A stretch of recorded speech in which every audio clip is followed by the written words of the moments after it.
Hello అండి, అందరికీ నమస్కారం. ఈరోజు ఈ వీడియోలో పన్నీర్ కూర రెస్టారెంట్ స్టైల్లో ఎలా చేసుకోవాలనేది చూద్దామండి. ఇంకా వీడియోలోకి వెళ్ళిపోదాము.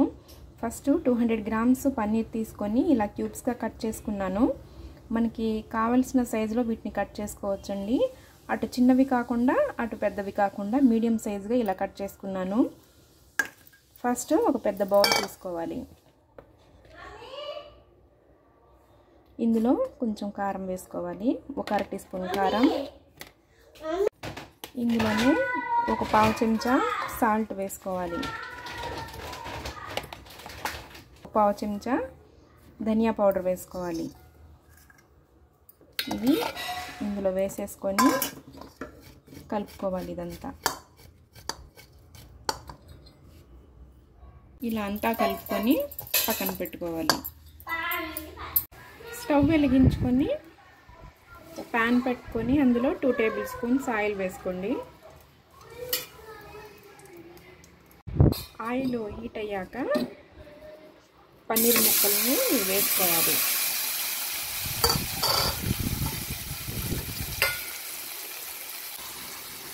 వీటిని ఒక 2 నిమిషాలు వేయించుకోవాలి. తిప్పుతూ వేయించుకోండి. ఈ పన్నీర్ని నేను ఆయిల్తో ప్రిపేర్ చేస్తున్నానండి. మీరు ఇలా ఫ్రై చేసుకునేటప్పుడు కాస్త బటర్ అయినా వేసుకోండి, లేదంటే ఆయిల్తో అయినా చేసుకోవచ్చు. ఇవి ఇలా ఫ్రై అయిపోయాక ఒక బౌల్లోకి తీసుకుందాం. ఇప్పుడు వీటిని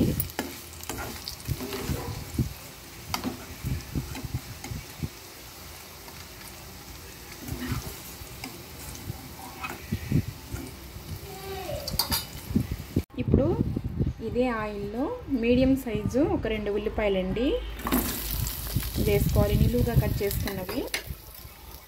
అలానే ఒక పెద్ద టొమాటో ముక్కలు.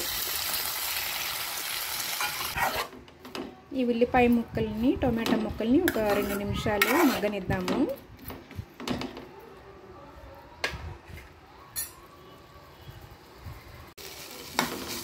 ఇలా ఫ్రై అయిపోయాక ఇక దీన్ని దించేసేయాలి. ఒక గిన్నెలోకి తీసుకుందాం.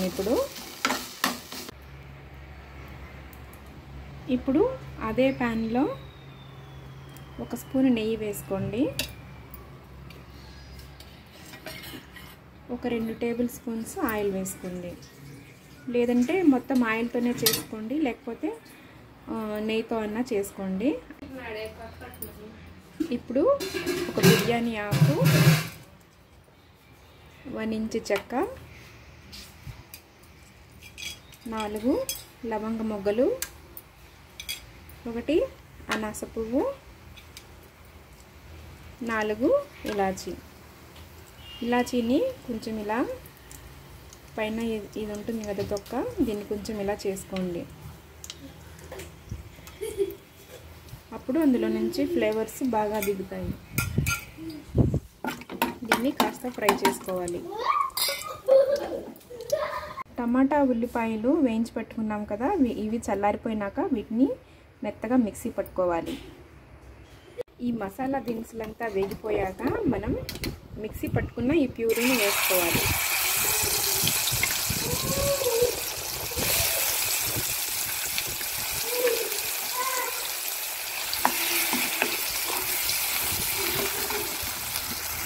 మిక్సీ పట్టుకున్న పేస్ట్నంతా ఇందులో వేసేసాక అల్లం వెల్లుల్లి పేస్ట్ని ఒక స్పూన్ వేసుకోండి.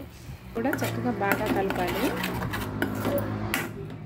మనం ఆల్రెడీ పేస్ట్ని ముందే ఫ్రై చేసుకున్నాం కాబట్టి ఎక్కువసేపు వేయించుకోవాల్సిన అవసరం ఏం లేదండి. ఒక 2 మినిట్స్ మనం వేయించుకుంటే సరిపోతుంది. ఇట్లా కాసేపు మగ్గనిద్దాము. ఇప్పుడు ఇదంతా ఫ్రై అయ్యి కాస్త ఆయిల్ సపరేట్ అవుతుందండి. అప్పుడు మనకి ఒక పావు చెంచా పసుపు, ఒక అర చెంచా కారం, వేయించి దంచుకున్న జీలకర్ర అండి, అర టీ స్పూన్ ధనియా పౌడరు, ఇవన్నీ వేసి కలపాలి.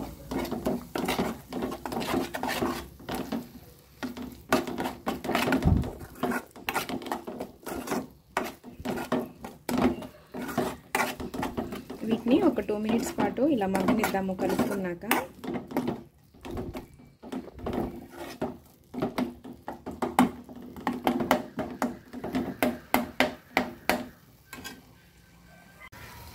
ఒక 2 నిమిషాలు ఆగి ఫ్రై అయిపోయిన తర్వాత 1 కప్పు పెరుగండి, ఎక్కడ గడ్డలు లేకుండా చక్కగా ఇలా కలుపుకొని మెత్తగా వేసుకోవాలి.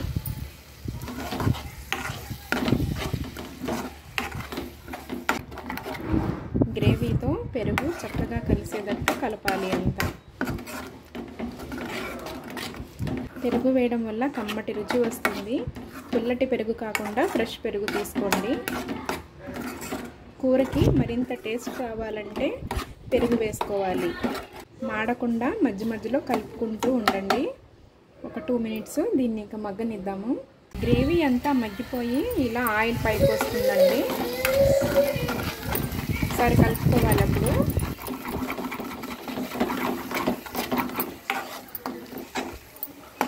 గ్రేవీకి తగ్గట్టు నీళ్ళు పోసుకోండి.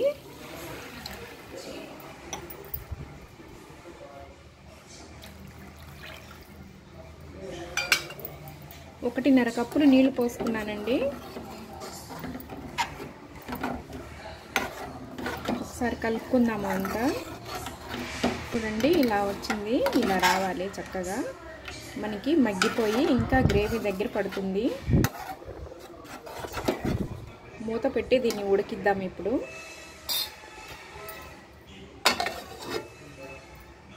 ఒక 5 మినిట్స్ ఆగి మనం మూత తీసి చూస్తే ఈ విధంగా ఉంటుందండి. గ్రేవీ మనకి కాస్త దగ్గర పడి నూనె పైకి కాస్త తేలి, ఈ టైంలో మనం ముందుగా వేయించి పెట్టుకున్న పన్నీర్ని వేసేయాలి.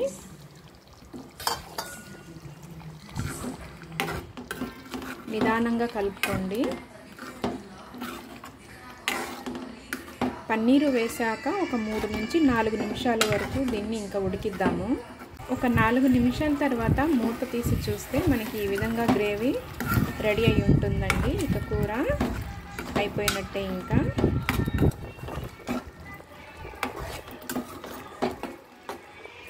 ఇప్పుడు తరిగిన కొత్తిమీర వేసుకుందాము. అలానే ఒక 1/2 చెంచా గరం మసాలా వేసుకోవాలి. ఇదంతా కలుపుకోండి. దించే ముందు ఒకసారి ఉప్పు చూసుకోండి, సరిపోతుందో లేదో.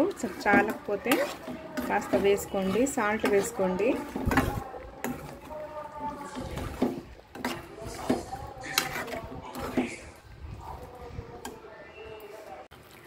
ఇంకా అన్ని మసాలాలు మనం లాస్ట్లో వేసుకున్నాక మీరు దించే ముందు కాస్త కసూరి మేతి కానీ లేకపోతే మెంతి పౌడర్ కానీ కొంచెం ఒక 1/2 చెంచా వేసుకోండి. టేస్ట్ బాగుంటుంది. ఇంకా ఇది ఇలా వేసుకున్నాక ఇంకా రెడీ అయిపోయింది అండి కూర. ఇక దించేసేయడమే. ఈ విధంగా చేసుకున్న కూర రైస్లోకి, పలావ్లోకి, ఇంకా మనకి చపాతీలోకి, జీరా రైస్లోకి సూపర్ కాంబినేషన్ అండి. ఈ విధంగా చేసుకొని ఒకసారి మీకు ఎలా వచ్చిందనేది నాకు కామెంట్ చేసి చెప్పండి. మరైతే ఇవాళ వీడియో ఇదండి. ఈ వీడియో కనుక మీకు నచ్చినట్లయితే లైక్ చేయండి, షేర్ చేయండి. మరిన్ని మంచి మంచి రెసిపీస్ కోసం మన ఛానల్ని తప్పకుండా సబ్స్క్రైబ్ చేసుకోండి. మరొక మంచి రెసిపీతో మళ్ళీ మీ ముందుకు వచ్చేస్తాను. అంతవరకు సెలవు. నమస్కారం.